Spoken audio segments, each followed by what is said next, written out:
boa noite. Estamos ao vivo para mais uma live. Só reforçando, todas as terças e todas as quintas estarei aqui ao vivo pra gente conversar.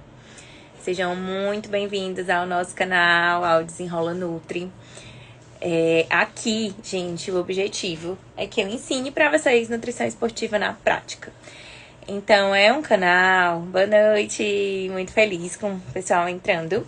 Mas o objetivo aqui é pra gente conversar de prática, né? Eu tenho falado sempre em todas as lives que a gente tem muito conteúdo por aí, muita coisa na internet e que, na verdade, acaba que a gente vai ficando confuso sobre como realmente praticar, né? Então, como que eu aplico isso? Como eu transformo essa teoria em prática? Como é o dia a dia de um nutricionista?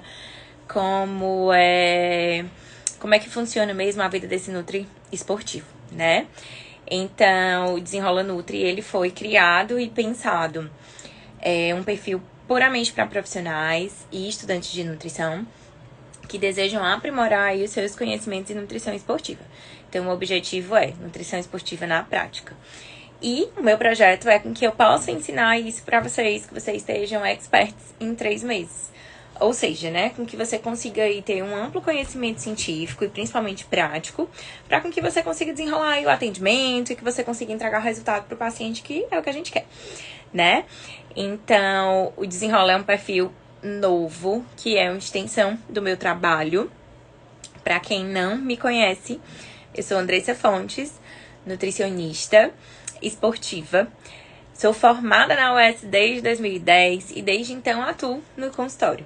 E ao longo da minha carreira, comecei a estudar mais. Comecei primeiro na nutrição clínica funcional, fiz e aí, né, pela necessidade, fiz a pós-graduação de nutrição esportiva. Mas ainda sentia necessidade de aprofundar meus conhecimentos, ainda me sentia ali insegura. E aí comecei a mergulhar nesse mundo, né? Eu tinha dificuldade ali para acompanhar alguns atletas e tudo, então comecei a fazer mentorias, fiz certificação internacional chancelada pelo American College. Então eu mergulhei nesse mundo e hoje o que eu quero trazer para vocês é isso, né? Como facilitar esse processo para que vocês possam se sentir seguros aí no atendimento, nessa rotina no dia a dia sendo nutris, tá? E o assunto de hoje eu deixei fixado, não tô mais vendo, não sei se tá aí pra vocês, mas a gente vai falar de recuperação muscular. Então, como otimizar a recuperação muscular do meu atleta? Então, quando treinamos, e isso é igual para o atleta, óbvio que intensidade diferente, e para o praticante de atividade física, nós vamos sentir dor muscular, né? A dor muscular tardia. Quando a gente fala nessa recuperação, a gente lembra automaticamente dessa dor muscular, mas não só isso. Eu preciso recuperar aí também o glicogênio muscular, o combustível do corpo. E pra quê, né? Por que que isso é importante? Porque eu vou condicionar esse meu atleta, eu vou melhorar como esse atleta vai chegar na próxima sessão de treinamento. Ou seja, eu vou conseguir melhorar o rendimento da sessão de treinamento do meu atleta quando eu faço ele chegar ali bem. Então, quando a gente pensa em qualidade de treino, a gente não tá falando só de pré-treino, né? Na verdade, não é isso. Todo o contexto desse atleta é importantíssimo, né? Hoje eu vi até não sei se foi o Rios, um vídeo de um professor e amigo do Gui Rosa, que ele colocava, né? Era um Belvita, que era o pré-treino do paciente dele, quando encontrava com a creatina, e dizia, e aí, né? Tipo, você tá usando um recurso ergogênico, que é a creatina, topíssimo, mas o pré-treino, e na verdade o pré-treino ele reflete a base alimentar, né? Completamente desequilibrado. Então, às vezes a gente deposita isso, né? Uma das coisas que eu sempre falo, a gente deposita uma expectativa enorme no suplemento, mas a base tá ali completamente desajustada. Então, pessoal, eu vou de vez em quando tá virando pra cá, eu fiz um roteirinho pra poder me basear, pra conseguir abordar tudo o que eu quero falar pra vocês. Deixa eu só abrir aqui meu roteiro. E que a gente, né, pra poder dar um direcionamento e eu não esquecer de nada e a gente conseguir abordar e tudo. Bom, então o que é essa otimização? É a gente recuperar esse atleta o mais rápido possível para a próxima sessão de treinamento. É claro, gente, que cabe um bom senso aqui enorme. O que é que eu preciso me atentar? O que é preocupante é uma dor muscular tardia que não passa, né? Então, o atleta treinou e aquela dor especificamente, ela demora mais ali de 3 dias pra passar, ele reclama que fica uma semana. Então, o que é que eu preciso ter bom senso? Quando a gente tá falando de um atleta iniciante, um novo estímulo de treinamento, vai doer ali no início dessa mudança e depois a gente vai adaptar. Se é um atleta que tá mudando esse estímulo o tempo todo, ele vai sentir por um bom período esse desconforto o tempo inteiro. Então, não sei se vocês já tiveram essa experiência, né? Mas quem começa no CrossFit tem a sensação que passa 3 meses ali com dor muscular. Por quê? Porque como os estímulos de treinamento são sempre diferentes, então você fica bom num lugar e aí começa a doer outro e a sensação que você tem é que você tá sempre dolorido. O ponto positivo é, se tá gerando a dor muscular tardia, eu tô tendo um estímulo bom de treinamento, tô gerando ali a lesão muscular. O que não é legal é aquela mesma dor, aquele estímulo demorar muitos dias pra aliviar. Uma coisa é mudar a localização pelo novo estímulo de treinamento, outra coisa é aquele mesmo estímulo tá ali doendo. Então, é um sinal que essa recuperação muscular, ela não tá boa. E aí, quando a gente pensa nessa recuperação muscular, a gente pode pensar em várias coisas aqui. Então, o suporte de proteína pós-exercício é importante. E a gente vai ter uma live, eu já fiz a live de pré-treino. Se eu não me engano, a live de pós tá bem próxima. Pode ser que eu esteja enganada, são muitas aulas. Mas esse suporte pós-treino, ele é fundamental. Por quê? Porque a proteína ela é matéria-prima para esse reparo, né? Mas não só isso. A gente também tem influência de outros fatores, como o ajuste calórico, suporte de carboidrato. A gente pensa nessa reposição do glicogênio muscular. E a gente pode pensar também em antioxidantes. Mas cabe aqui uma cautela enorme quando a gente vai falar de antioxidantes para recuperação muscular, tá? Principalmente quando a gente pensa em atleta que tá em adaptação, atleta de alto rendimento. Então, opa, que a gente tem que saber onde é que tá pisando primeiro antes de pensar nisso, certo? Então, o que seria o otimizar? É o dar as condições mais favoráveis para com que essa recuperação ela aconteça de verdade, tá? Temos uma pessoa na live. Meu Gui! Live ao vivo é assim, né? Fazendo de casa. O príncipe da mamãe tá com saudade. A mãe vai já, tá bom? Minutinho, gente.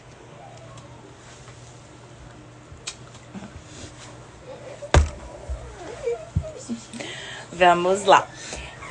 Então, quando a gente pensa nesse otimizar, qual é o objetivo? É com que a gente vá fornecer tudo o que é necessário para com que o meu corpo tenha ali as condições ideais para com que a gente consiga ter uma boa recuperação muscular. Não vai existir, gente, essa otimização não significa que não vai doer, né? Óbvio, mas é esse processo de dar as condições para que você consiga ali, dentro do que é o fisiológico, ter essa recuperação, tá? Bom, e aí pensem sempre, né? Quando a gente falar em otimização muscular, eu preciso lembrar: suporte de proteína pós-exercício, suporte de carboidrato para recuperação do glicogênio muscular. E aqui, esse suporte pós de carboidrato, ele vai depender da intensidade do tempo desse treino. Então, se eu tô falando de um treino de 1 hora, talvez eu não precise tanto se a intensidade for moderada, mas se a intensidade for maior e eu tiver ainda uma próxima sessão, um bloco de treinamento no mesmo dia, ou eu tiver uma competição no outro dia, ou eu preciso que esse atleta esteja bem no outro dia, aí eu vou subindo essa quantidade, tá? E a gente tem várias estratégias de combinações entre carboidrato e proteína para isso, dependendo dessa intensidade. E esse suporte antioxidante. E por que isso é importante, né? Por que é importante eu pensar? Eu já falei sobre como esse atleta vai chegar na próxima sessão de treino, então vai influenciar muito na qualidade do treinamento dele. Mas não é só isso, gente. Um atleta que não tá recuperando bem, ele vai estar mais favorável a ter lesões. Então, quando eu vou tendo sobrecarga de treino e eu não consigo recuperar, então a gente pode pensar lesão, déficit de sistema imunológico. Então a gente vai ter várias consequências aí que podem culminar, por exemplo, num overtraining, né? Ou síndrome da mulher atleta, enfim, né? Essas condições A gente vai pensar em uma cadeia de sintomas que cabe uma live só pra gente discutir isso, mas eu vou progredindo aí ao longo do tempo para um desfecho que não é interessante. Isso prejudica muito o rendimento do meu atleta, do meu paciente e também do esportista. Então pensem sempre, eu estava inclusive conversando isso com um paciente ontem, que quando a gente fala de um praticante de atividade física amador, principalmente no endurance, então pensa que esse cara, ele tá treinando um volume alto, um triatleta treina aí 20, 25 horas semanais, é um volume de treino muito grande e ele trabalha o dia todo. Então, é diferente de um atleta profissional. Tem uma planilha de treino exaustiva, desgastante? Tem, mas quando ele não tá treinando, ele vai descansar. Então, a rotina dele, o descanso faz parte do trabalho dele, né? Ele vive do esporte. É diferente do atleta amador, que muitas vezes tá correndo atrás de outra forma ali, enfim, né? Pra se manter, né? Digamos assim. Então, o que eu preciso estar mais atento a esses sinais envolvem as lesões e envolve principalmente também o déficit de sistema imunológico. Então, perguntar para esse atleta se ele tá adoecendo muito, como é que tá principalmente trato respiratório. Normalmente é a primeira coisa que acomete, né? Então, o atleta começa a te dizer, nossa, a sensação que eu tenho é que eu tô sempre doente, que eu não recupero. Convivo com pessoas, se tiver alguém gripado, eu já sei que eu vou pegar. Enfim, né? E aí, às vezes, eles vêm, a mudança de temperatura, não sei o que, enfim. E muitas vezes, aquelas infecções de repetição, elas estão sinalizando ali um sistema imunológico que não tá tão legal. Então, a gente precisa sempre lembrar de fazer essas perguntas, né? Relacionadas aí a como tá essa saúde imunológica e com um olhar principal para doenças do trato respiratório. Bom, e aí, quando a gente pensa nos benefícios, estão relacionados à continuidade, né? Como eu estava falando. O manter esse volume bom, estar bem para a próxima sessão de treino. Isso vai fazer com que eu, de fato, vá tendo a progressão que esse atleta precisa. Eu sempre falo para vocês aqui, dependendo desse atleta, independente de ser amador ou profissional, muitas modalidades elas seguem planilhas de prescrição de treino, né? Então a gente sempre começa, ou se é uma pessoa que está iniciando na atividade física, ela sempre vai começar com volume baixo, intensidade baixa, porque ela está se adaptando, e esse volume e essa intensidade vão subir. E aí em momentos-chave, pré-competição, esse volume baixo, enfim. Eu vou dar condições para com que ele consiga seguir aí a planilha direitinho e ir fazendo esse aumento. E aí eu vou pegar o gancho com esse raciocínio da planilha para explicar para vocês a questão dos antioxidantes, tá? O que é que acontece? Quando eu tenho um início de planilha, que eu tô ali com volume baixo, intensidade baixa e eu vou seguindo, esse atleta ele vai ser muito detonado. Então, qual é o objetivo? É eu ir aumentando essas lesõezinhas para com que ele vá progredindo. E isso é o que eu quero de adaptação natural do exercício. Certo? Então, eu quero detonar o atleta. O objetivo é com que eu detone mesmo para com que ele vá conseguir progredir. E aí, se eu entrar com antioxidante aqui, nessa fase, dependendo do antioxidante, eu posso bloquear essa resposta adaptativa. Isso já é algo que a gente já discute há muito tempo na ciência. Começou-se, eu lembro que eu acho, se eu não me engano, 2010. Era o ano que eu tava me formando, eu nunca vou esquecer. Um paciente meu disse assim, Andressa, eu ouvi dizer de um profissional X, não vou lembrar quem era, que no dia que você treina, você não deve tomar ômega 3, porque o ômega 3 é antioxidante e vai inibir a adaptação do treinamento. Então, o que é que a gente sabe, né? O que é que a gente tem aí na ciência? A gente tem diversos estudos relacionados a isso. A gente tem alguns antioxidantes ainda sendo pesquisados. É muito cedo para falar de alguns. A gente tem aí alguns ensaios clínicos, alguns estudos, por exemplo, com cúrcuma, a gente tem estudo com cereja, que hoje é o mais bem aceito, né, na forma de suco de cereja, e também com tart cherry, que é um suplemento. E a gente tem com alguns outros, alguns polifenóis, a sugestão de algumas combinações e algumas doses. O que é que a gente adotou para a prática? Quando a gente quiser otimizar essa recuperação e eu tiver nesses períodos de progressão e volume de treino, onde de fato esse atleta ele precisa estar submetido a essas condições adversas para com que ele vá progredir, nós vamos utilizar antioxidantes na forma de comida. Então, sempre na forma natural, tá? Utilizando da comida, é provável que fique tudo muito bem. O ômega 3, que era questionado, né, como eu falei pra vocês lá em 2010, hoje a gente sabe que ele acelera a recuperação muscular. Inclusive para aquele paciente, aquele praticante de atividade física que quando volta, ele te diz assim, nossa, eu treino, aí eu fico quebrada a semana toda, aí eu não consigo ir de novo porque eu tô muito destruído. E aí, quando eu vou de novo, a mesma coisa. Então, tá treinando uma vez por semana porque não tá aguentando isso, né? Ele não tá conseguindo se recuperar bem. Então, óbvio, a intensidade desse treino precisa ser ajustada. Então, o profissional de educação física tem que fazer essa adaptação, que ele vai começar de uma forma mais leve para com que ele tolere e vá progredindo, mas pode, por exemplo, caber aí um ômega 3 para ajudar nesse processo, tá? E aí a gente tem várias substâncias estudadas. Quando a gente fala de alto rendimento mesmo e volumes muito grandes, né, principalmente no endurance, eu particularmente sou muito fã da cereja. Mas é um suplemento caro. Aqui no Ceará não é uma realidade pra gente fazer o consumo de cereja, né? É bastante caro, só tem um período ali específico do ano. E assim, é um pedaço, uma bandejinha de cereja desse tamanho, R$ 26, enfim. Só eu acho em alguns lugares específicos, então não é uma coisa que é acessível pra todos. E aí a gente acaba fazendo muito a suplementação. Então, o que é que eu gosto de fazer? Pego ali aquele período de maior desgaste que eu não preciso mais adaptar, e aí eu suplemento naquele período. É uma estratégia ouro. Ouro, ouro, ouro. Principalmente quando a gente tá falando de modalidades de altíssima intensidade ou de altíssimo volume, tá? Então, a gente consegue ter um resultado, assim, incrível na recuperação desse paciente. Mas, gente, o mesmo raciocínio de sempre é válido. Não adianta eu estar pensando no benefício da cereja se a base não está ajustada, se a proteína pós-treino não está ajustada, se as calorias desse paciente não estão ajustadas. Eu vou ter É como se eu não tivesse ali o resultado que a gente espera da cereja, né? Ela não consegue exercer ali todo o benefício. Então, eu preciso desse equilíbrio. E aí, sempre a gente vai raciocinar, né? Base alimentar, distribuição dos macronutrientes, distribuição ao longo do dia.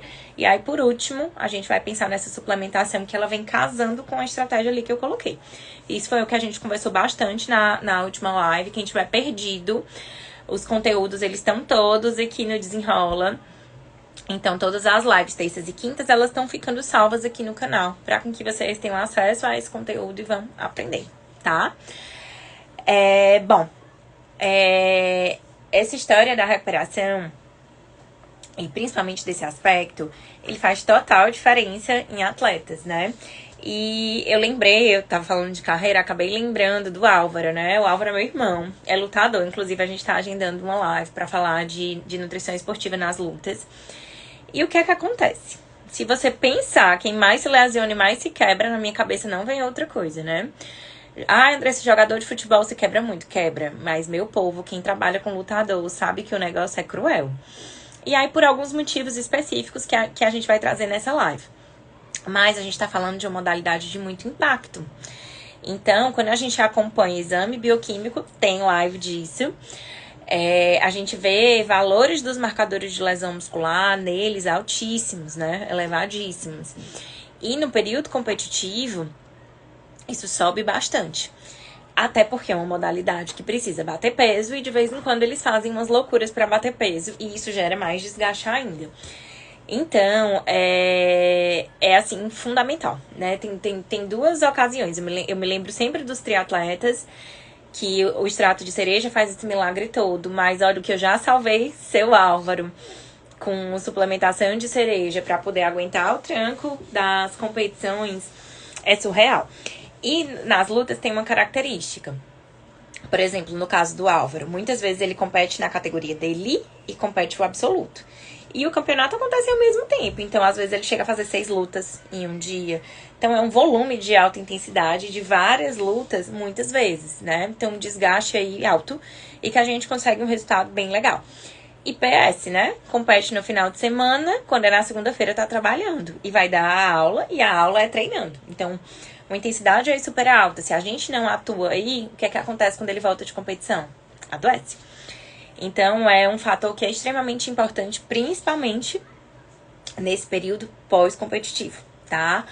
Então, eu lembrei desses dois exemplos para trazer para vocês, assim, uma realidade, o quanto faz diferença, né?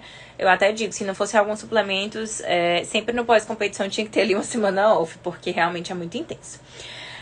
Bom, gente, e se eu não fizer uma ótima recuperação, se eu não pensar nisso, o mais provável que aconteça é que esse paciente vai ficar debilitado pós-competição, que ele venha a adoecer, que a gente não quer, né? Até porque uma doença não afasta só ele dos treinos, mas também tem as questões de comportamento, pensamento, ele vai fazer associações ali, poxa, eu vou competir pra ficar mal, vou competir pra ficar ruim? Será que isso faz sentido, né? Então vem algumas questões, assim, também relacionadas ao atleta, que é o que a gente não quer.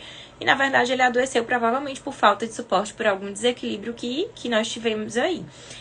Esses desequilíbrios, eles também acontecem muito, gente, com a hidratação. E aí também é um assunto que vale uma aula. Esse ano eu ministrei uma palestra no Ceará Academy, no Vozão Academy, né? O nome do evento, que foi um evento científico de profissionais da saúde, elaborado enfim, né, por uma comissão lá no Ceará, e a gente tinha torcedores presentes, a gente tinha toda a comissão lá, e a gente discutiu vários assuntos científicos.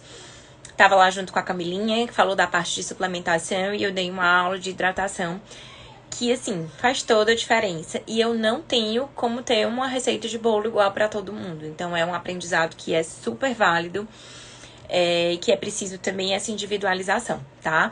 Mas erros de hidratação, principalmente em modalidades de mais longa duração, também debilitam muito. Uma vez eu atendi uma paciente, ela me procurou faltando, acho que se não me engano, assim, um mês para fazer um iron, um meio, e tinha um full, poucos meses depois. E aí, o que ela queria era melhorar o tempo de prova, porque eu queria pegar índice pra uma competição internacional. E eu não tinha muito tempo, né? Então, o que é que eu fiz? Só tinha tempo pra fazer realmente a estratégia, o planejamento de prova dela. E ela tinha um histórico de, em uma prova no passado, ela ter desmaiado, faltando 1 ou foram 2 quilômetros, assim, muito próximo da chegada. Então, imaginem só, né? Por desidratação. Então, por falta de suporte, por falta de orientação, aconteceu isso. E muitas vezes, alguns atletas profissionais que estão na modalidade há muito tempo, eles dizem, nossa, mas eu nunca fiz e sempre deu certo. Só que às vezes uma alteração, uma condição climática, enfim, alguma coisa ali faz com que não dê. Então, às vezes, o pessoal costuma dizer que atleta é adaptado a tudo, né? Então, você vai treinando, você vai se adaptando, você vai começar a executar aquilo sempre muito bem. Então, eles são acostumados a viver com dor, enfim, né? Às vezes, eles não conseguem nem mensurar a dor muscular por conta disso. Exceto quando vai melhorando, e aí, nossa, né? Como melhorou, ou às vezes até avaliar essa percepção é complicado. Então, eles são acostumados a viver nessa condição há tanto tempo que às vezes eles não percebem. E aí, quando a gente faz um exame, ou enfim, ou vai avaliar alguma coisa, que a gente detecta algum erro, assim, bem chamar atenção. Bom, e aí, muitos profissionais, né, sempre os estudantes, os alunos me questionam em sala de aula, nossa, Andressa, eu não consegui nem chegar aí na recuperação muscular. Ou porque não conseguiu acompanhar o atleta bem, ou porque ele começou preocupado com outras coisas e não chegou nesse grau de evolução. Eu me lembro que uma vez uma amiga encaminhou uma paciente atleta dela pra mim, enfim, né, porque queria ver se eu conseguia dar algo a mais ali, e ela me deu esse feedback. Às vezes eu fico tão presa na clínica e tentando melhorar sinais clínicos que eu não consigo chegar na performance. Mas nós precisamos pensar sempre tudo ao mesmo tempo, como um todo. E essa pergunta, né, como tá essa recuperação muscular, como é que você fica após as sessões de treinamento, quanto tempo demora para recuperar e vir uma nova dor, aquela mesma dor, então entender como é que tá isso aí é fundamental, tá? Porque você vai entender como é que ele tá se adaptando a esse treino. Às vezes, a recuperação é o que tá limitando o progredir. Eu não tenho condições, e aí eu fico só desgastando e não consigo recuperar. A gente fala sempre, né? Hipertrofia é igual lesão, treino, suporte alimentar e descanso. Então, no descanso, eu preciso ter a matéria-prima para com que o meu corpo vai estimular essa renovação. E aí entra também um ponto que eu acabei não citando ainda, sono de qualidade. que é um dos pilares mais importantes, né? Então, eu sempre falo para todos os pacientes, assim, de uma maneira geral. Em algum momento, eu vou precisar cuidar desse intestino. Pode ser que não seja no primeiro momento, mas o sono, gente, é a prioridade. Porque eu não vou conseguir progredir. Então, toda a renovação celular acontece ali muito forte durante o sono, né? Então, é o momento ouro para o meu atleta, para com que ele consiga se recuperar bem. Então, realmente, é um dos pilares mais importantes e sempre estar atento a isso. Porque eu posso estar fazendo tanta coisa e não estar tendo o resultado que eu espero, porque o mínimo, o básico, não está sendo feito. E aí a gente volta pra fala que o básico bem feito, ele funciona muito, né? E aí o básico é sempre pensar. Primeiro comida, primeiro toda essa distribuição, aquele suporte. E aí a gente começa a pensar nesse algo a mais aí que nós podemos dar pro meu paciente, tá? Bom, então, assim, fechando aí o raciocínio. O que seria o jeito certo da gente otimizar a recuperação muscular do meu paciente? Construir essa ideia de raciocínio de ajustar a base, as calorias da dieta, o suporte de carboidrato, a distribuição dessa proteína, porque a gente está falando aí da matéria-prima do que constitui essa musculatura. A gente pensar nesse sono e dependendo da fase de treinamento e dependendo de como esteja essa dor muscular, a gente pode dar algo a mais. E aí, quando a gente fala de período competitivo, a gente pode pensar em suplemento antioxidante. Então, a gente pode pensar em cúrcuma. Ela vem sendo estudada, a gente tem alguns trabalhos iniciais, mas eu ouso dizer que ainda é muito cedo para investir nela como super antioxidante, né? Diferente dos trabalhos que a gente tem aí com a cereja, que já estão mais avançados e que eu particularmente gosto de trabalhar. Porém, não é um suplemento barato, não é acessível para todos os atletas, tá? E aí, então, fases competitivas, a gente pode pensar mais nisso. Então, quando a gente tá falando de períodos onde eu quero que esse paciente adapte esse volume, ele vai crescer, esse desgaste, ele faz parte da adaptação, a gente vai pensar mais em suporte alimentar. E aí, eu resumiria em cores, né? Então, pensar numa alimentação bem colorida. Tá, Andressa, colorido, que cores? Que a gente tem mais estudos, roxo e os alaranjados. Eles são fundamentais, então negocie com esse paciente que alimentos dessas cores, desses grupos, ele consegue consumir pra gente conseguir colocar na rotina, tá? E também chás, cacau, a gente consegue dar esse suporte aí. Então, assim, um chá verde, por exemplo, com os polifenóis do cacau, a própria cafeína, né? A gente tem alguns trabalhos em cafeína, pós-treino otimizando recuperação muscular. Ou até a cafeína com BCAA, a gente tem aí um estudo, eu particularmente não utilizo muito, mas também é uma possibilidade que a gente pode estar otimizando, tá? E um fator importante, quando eu penso em recuperação, eu não preciso pensar que aquela conduta, ela é crônica. Ela pode ser só aguda, pode ser uma estratégia que eu faço ali, como eu tava falando, né? Só no período competitivo, então às vezes eu faço por 7 dias, por exemplo. E pra fechar, gente, uma coisa que é fundamental. Eu foquei toda a minha fala falando em estratégia de suplementos, né, de alimentos. Mas o que é ouro em todo esse processo? O paciente se automedica. E aí, quando a gente tá falando que quer essas adaptações, então o que é muito comum? Ai, fiquei dolorida, a paciente vem e toma um relaxante muscular. Um anti-inflamatório. E isso, imagina, se eu tô falando de um antioxidante, a gente sabe que inibe as respostas adaptativas do treinamento, uma medicação, então, não precisa nem falar, né? Então, atrapalha muito esse processo. E aí, é o mesmo raciocínio. Se eu tô em fase de progressão, não faz sentido. Se o atleta vai competir e ele tá ali desgastado, debilitado, então vale o médico avaliar se é viável, né, fazer uso da medicação naquele momento ou não. Mas é extremamente comum você receber atleta no consultório que vem com esse hábito, né? Então fica dolorido, tarará, enfim. Aí ele questiona, como é que eu trabalho no outro dia, né? Como é que eu vou conseguir treinar? Então acaba se automedicando. E o que é preciso ajustar? A intensidade desse treino, dar todo esse suporte de tudo que a gente conversou, para com que ele consiga otimizar e ter uma adesão ao treinamento, né? E ele precisa entender que enquanto ele tá ali se automedicando, ele não tá favorecendo a sua evolução, e sim piorando, né? E aí, muitas vezes, ele deixa de progredir no exercício, ele deixa de progredir nessa adaptação pro volume, né? Pra quantidade de treinos ali que ele vai fazer por conta disso, tá? Bom, e aí as pessoas costumam errar muito, muito nisso, né? É um erro super comum de querer resolver, como sempre, né? Como tudo, querer resolver ali da forma mais fácil, é igual ser emagrecido, né? Eles querem sempre uma solução ali fácil, só que na verdade a gente precisa de um contexto um pouquinho mais complexo, tá?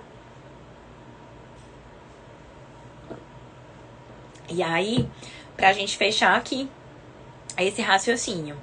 Então, sempre pensem, né, mais uma vez, alimentação, cores, antioxidantes na alimentação, distribuição, fracionamento dessa proteína, sono. Isso já faz muita diferença, né? É o básico que funciona muito. E aí, sim, em alguns momentos específicos, a gente pode pensar em ômega 3, mas é uma quantidade mais elevada. A gente pode pensar em cereja, a gente pode pensar na cúrcuma. A gente pode dar suporte aí usando muito chás, usando cacau, usando as antocianinas, né? O grupo vermelho arroxeado. E aí, se eu consigo construir um cardápio com um padrão alimentar com bastante desses antioxidantes, nós conseguimos dar um suporte aí bem interessante para esse paciente, tá? Então, pessoal, estamos encerrando. Eu espero que eu tenha conseguido despertar interesses, solucionar algumas dúvidas de vocês. E principalmente, né, eu falo sempre que tanto para os pacientes quanto para os profissionais, eu gosto de plantar uma sementinha onde a gente vai tirar a ideia de que é o suplemento que resolve e entender os porquês e as causas. Só que para entender os porquês, o porquê que isso está acontecendo, qual é a causa desse problema, é não olhar para a ponta do iceberg, né? Mas entender qual é a base aí desse contexto. E para isso a gente precisa estudar um bocadinho. E aí, quando a gente fala de esporte, a gente precisa entender ali pelo menos o mínimo de fisiologia do exercício para que vocês consigam desenrolar, tá? Então, vou encerrar por aqui, né? Fico muito grata em estar em um canal novo e fico surpresa com as pessoas participando, principalmente porque é quinta-feira à noite, né? Então a semana já tá chegando ao fim, tá todo mundo cansado, mas fico lisonjeada com a presença de vocês, com a participação de vocês. Espero que vocês estejam gostando, espero que vocês deixem feedbacks aí pra mim. Se tiverem sugestões de tema pra gente conversar, dúvidas, deixem nos comentários, né? A live vai ficar salva. E aí o que vocês forem deixando já vão virar conteúdos para as nossas próximas aulas, para os nossos próximos encontros. E não tenho vergonha não, tá? Eu tô aqui pra somar e pra estar próxima, como eu falei. Eu quero, de fato, ajudá-los nessa evolução profissional na carreira de vocês, tá bom? Então, boa noite e até a próxima. Ah, lembrei de uma coisa. A gente tem um Instagram do Desenrola Nutri e a gente também tem um canal no YouTube. Então, quem não tá seguindo, segue lá a gente no YouTube também. E a gente vai estar com conteúdos robustos, aulas mais longas lá, para que vocês tenham aí gratuitamente um conhecimento incrível e prático, tá bom? Então, ó, boa noite e até a nossa próxima aula.